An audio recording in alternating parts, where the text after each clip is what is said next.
Hello everybody. कल बहुत समय के बाद ऑलमोस्ट 2 महीने बाद मैं और मेरी फ्रेंड वापस शॉपिंग पे गए and look what we got, this beautiful beautiful set of lilies. क्या आपके पास इससे अच्छी हैं? डोंट टेल मी आपके पास इससे बड़ी भी हैं एंड उनका कलर मेरी लिलीज से अच्छा है। ओके, एंड आपने उसे मुझसे ज्यादा महंगा खरीदा है because you're of higher quality. Alright, देखा ना क्या हुआ। इमीडिएटली इन लिलीज को लेकर मेरी जो खुशी थी वो चली गई सीधे डस्टबिन में। क्यों? क्योंकि मैंने अपनी लिलीज को आपकी बड़ी खूबसूरत और ज्यादा पिंक कलर की लिलीज के साथ कंपेयर कर लिया। इसीलिए कहते हैं comparison is the thief of Joy. अपनी खुशियों को अगर आप हर दिन थोड़ा थोड़ा पेट्रोल छिड़क कर आग लगाना चाहते हैं तो आप अपने आप को दूसरों से कंपेयर करना शुरू कर सकते हैं। तो ये पेट्रोल कैसे नहीं छिड़कना है और कैसे अपनी जिंदगी को अच्छा बना कर रखना है, प्लस ये डेली एग्जाम्पल्स जो है कंपैरिजन के, वो सारी बातों को डिस्कस करते हैं आज के वीडियो में। Hello everyone and welcome to Bhagyashree living. यहाँ पर हम हर उस चीज को डिस्कस करते हैं जो कि हमारी जिंदगी को और मीनिंगफुल और प्रैक्टिकल और होलिस्टिक बनाने में हमारी मदद कर सकता है, so that nothing becomes a burden any more. You know, कैसी जिंदगी जी रहे हैं ना हम लोग, हर चीज ट्रबल है, हर चीज इशू है, हर चीज हमारे सर पे एक बोझ है। तो उन सारे बोझों को धीमे धीमे करके हम क्लियर कर रहे हैं और आपके कहे अनुसार I have started my holistic living principle series, जहां पे मैं हर मंडे को आपको बताऊंगी एक होलिस्टिक लिविंग आइडिया जिसको आप अपनी जिंदगी में आप अप्लाई कर सकते हो और अपनी जिंदगी को और बेहतर और खुशनुमा बना सकते हो for literally no money. Literally no money.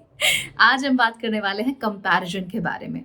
तो कंपैरिजन का मतलब क्या होता है भाई? सिंपल सी बात है, अपने आप को दूसरों के साथ कंपेयर करते रहना, तुलना करते रहना कि कौन बेहतर है कौन बेहतर नहीं। अब देखिए, मैं आपको एग्जांपल देती हूँ। हमने ये लिलीज का एग्जांपल लिया, देख so pretty, they just pink and beautiful. और जैसे ही मैंने इन्हें देखा ना, मेरे दिल से आवाज आई कि यू नो, हम तुम्हारे घर जाना चाहते हैं, take us with you. And they were so nice. But अब जब मैं आपको ये लिलीज दिखा रही थी, सो लेट्स से आपने कहा कि ओ मेरे पास तो बेहतर लिलीज हैं, मेरे पास तो लाल रंग की लिलीज हैं and they have such a bright and beautiful colour.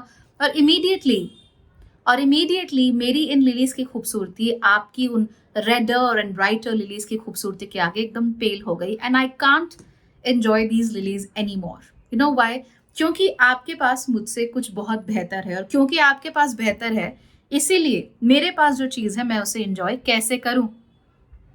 And this happens literally everywhere, right? तो मैं ये लिलीज इसलिए लेकर आई because they were calling out my name, they were like Neha pick us take us home. I love them और मैं बहुत खुश थी इन्हें लाके, लेकिन जस्ट बिकॉज कंपैरिजन हुआ मेरी नजरों में इन लिलीज की वैल्यू गिर गई क्योंकि आपके पास तो और बेहतर लिलीज हैं। So this is what happens in everyday life with us all the time, right? क्या होता है कि हम हमेशा अपनी तुलना दूसरों के साथ करते रहते हैं, हमेशा ये देखते रहते हैं कि दूसरे के पास क्या है। हम हमेशा अपनी चीजों की तुलना दूसरों से करते रहते हैं और इस तुलना में अक्सर खुद को हम नीचा ही दिखाते हैं, ऊपर नहीं ले जाते। हमेशा हमें लगता है कि दूसरे के पास जो है वो बेहतर है। The grass is always greener on the other side, है ना? तो अगर किसी के पास है, चाहे एग्जैक्ट ये लिलीज भी क्यों ना हो, और उसने मुझे 4 गाने और गा दिए इन लिलीज को लेकर, तो मुझे लगने लगा कि अरे या आई मीन उसकी लिलीज मेरी लिलीज से ज्यादा अच्छी हैं। So you get how it is. उसका हस्बैंड मेरे हस्बैंड से ज्यादा अच्छा है and so on and so forth.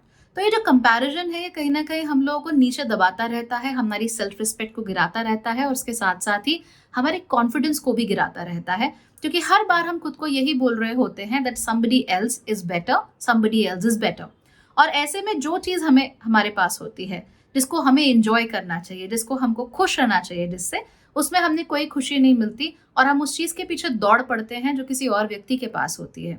हमें जो फबता है, हमें जो अच्छा लगता है, हम जिस चीज को पसंद करते हैं वो नहीं चाहिए जो सबके पास है, या मे बी जिसको हम सर पे बिठा कर रखते हैं जो उसके पास है, हमें वो वाली चीज चाहिए। And that is how everything in our life is ruined. Example देती हूँ। So when I was in school, कुछ लड़कियां थी हमेशा ही हर स्कूल में होती है ना, उनको डांस का बहुत शौक होता है। तो कोई भी फंक्शन होगा तो उनको डांस करना ही है। चाहे अब सरस्वती वंदना करनी हो तो वहां पे भी उनको वरदे शारदे माँ वरदे, उस पर भी उन्हें कुछ अपना प्रेजेंटेशन करना है classical.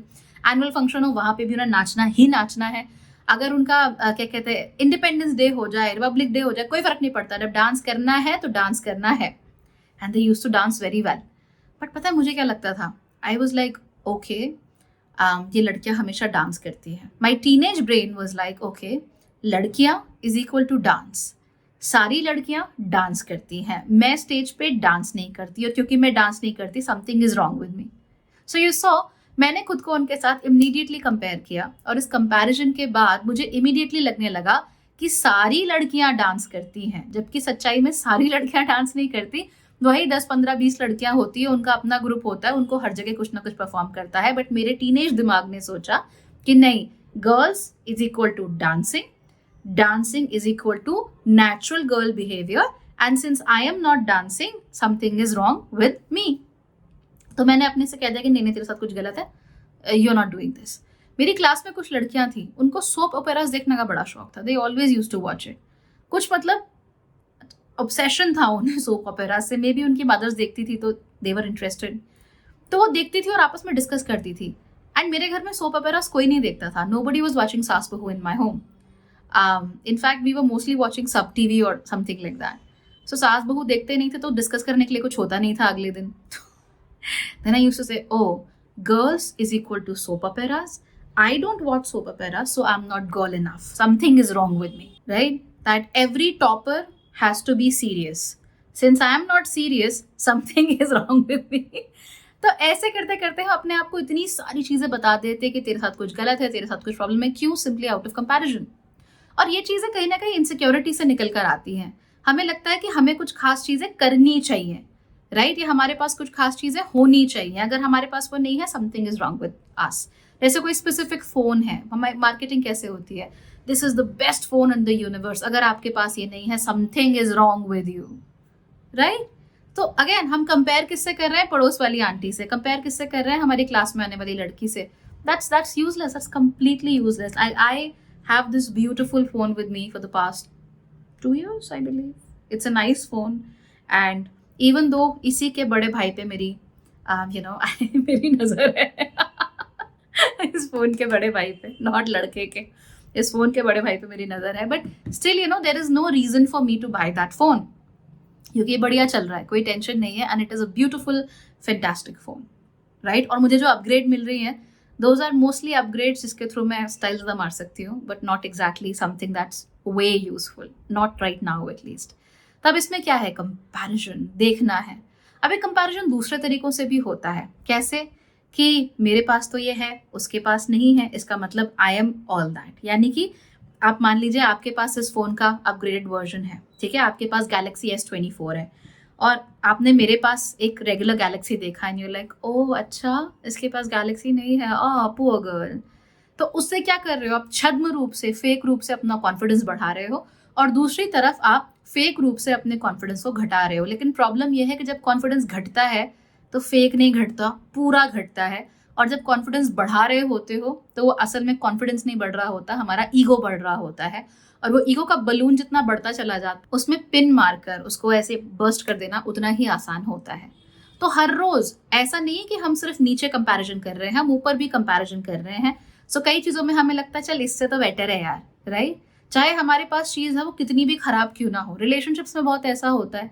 I have seen a lot of women, okay, they are like, अच्छा तेरा पति तेरे साथ घर पे काम नहीं करता, चाय भी नहीं बनाता, ओह मेरा वाला कम से कम चाय तो बना लेता है, so mine is better than you. चाहे पति के साथ कितने भी झगड़े हो, कितने भी इश्यूज हो, कितना भी दुख हो रहा हो, बट यार मेरा वाला एटलीस्ट चाय तो बनाता है ना. So mine is better than you, and since mine is better than you, everything is right with me. मेरे साथ सब कुछ ठीक है.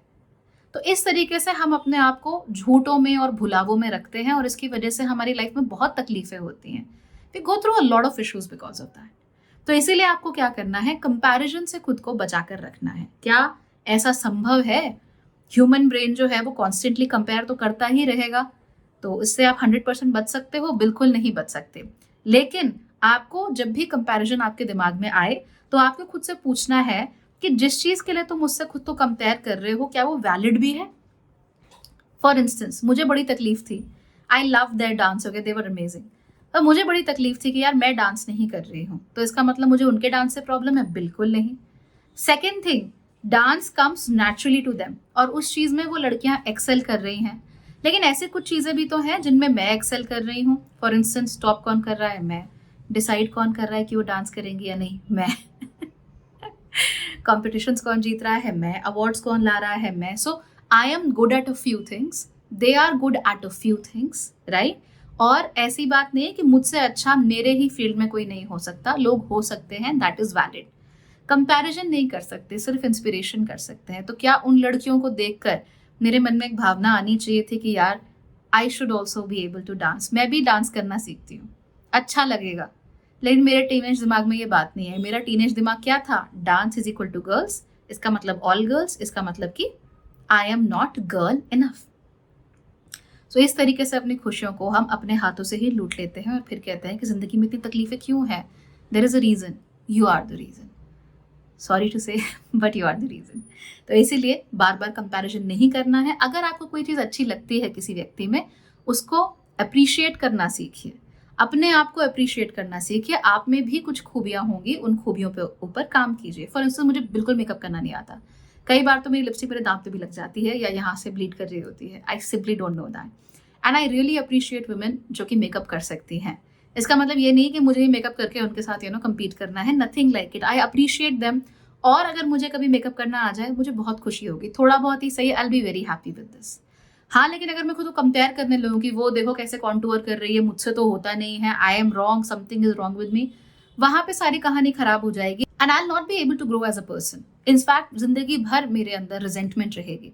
और आपको पता है, जिनके अंदर रिजेंटमेंट बहुत होती है ना, और जो बोल नहीं पाते, उनको यहाँ पर अपर बैक में बहुत दर्द होता है.